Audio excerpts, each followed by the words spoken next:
নমস্কার বন্ধুরা, আজ আমি বানাতে চলেছি কাতলা মাছের ঝোল। আলু নিয়ে নিয়েছি, এখানে দেখুন আলু, পটল, কাতলা মাছ নুন হলুদ মাখানো, আর নিয়ে নিয়েছি টমেটো, নিয়ে নিয়েছি পেঁয়াজ কুচি আর ধনেপাতা। দেখুন কড়াই বসিয়ে দিয়েছি, এর মধ্যে তেল দিয়ে দিয়েছি। তেলটা গরম হলে পরে আমি এখানে ছেড়ে দেবো মাছ। এক এক করে মাছগুলোকে ছেড়ে দিতে হবে।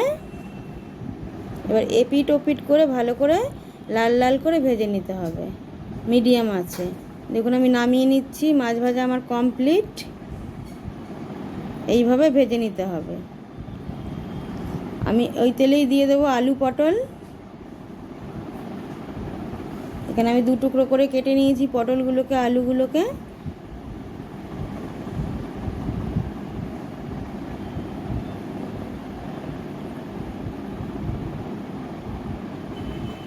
এরপর দিয়ে দেব পরিমাণ মতন হলুদ,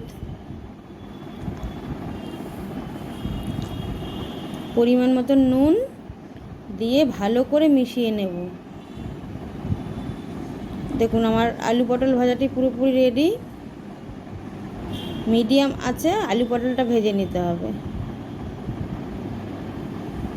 আমি তুলে নিচ্ছি।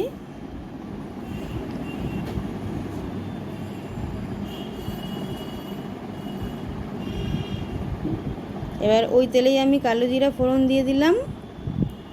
এবার দিয়ে দেবো এর মধ্যে আমি পেঁয়াজ কুচিগুলো। 2টো পেঁয়াজ এখানে আমি কুচি করে রেখেছিলাম। ভালো করে নাড়িয়ে নেব। হালকা লাল লাল হলে আমি দিয়ে দেবো এর মধ্যে টমেটো কুচিটা। এর মধ্যে একটা টমেটো আমি কেটে রেখেছিলাম। ভালো করে মিশিয়ে নেব। পেঁয়াজ আর টমেটোটি ভাজা ভাজা করে নেব।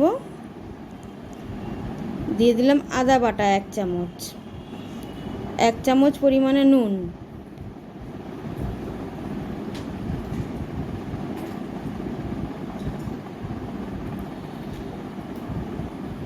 দিয়ে দিলাম জিরের গুঁড়ো 1 চামচ,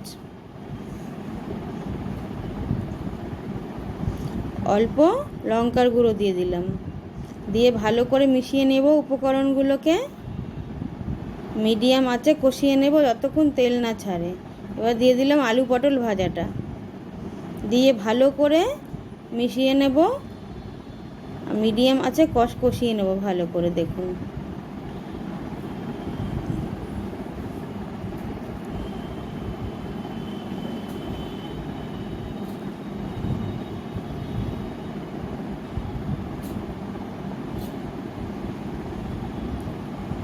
দেখুন আমার কষা মোটামুটি তৈরি। এবার আমি এর মধ্যে দিয়ে দেবো পরিমাণ মতন জল।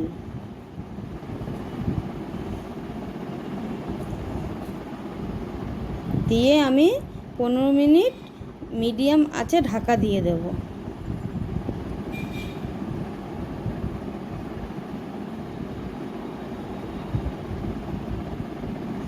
দেখুন এবার আমি নামিয়ে নিচ্ছি। দেখছি আলুটা সেদ্ধ হলো নাকি।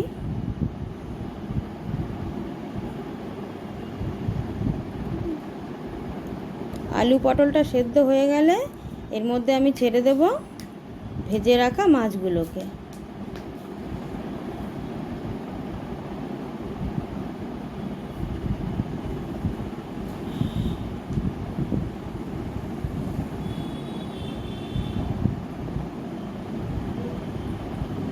এবার দিয়ে দিচ্ছি আমি ধনেপাতা কুচিটা।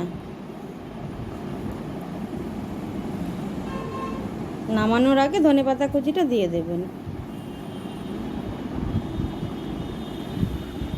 তো বন্ধুরা আমার রেসিপিটি পুরোপুরি তৈরি। ভালো লাগলে লাইক শেয়ার কমেন্ট করে দেবেন।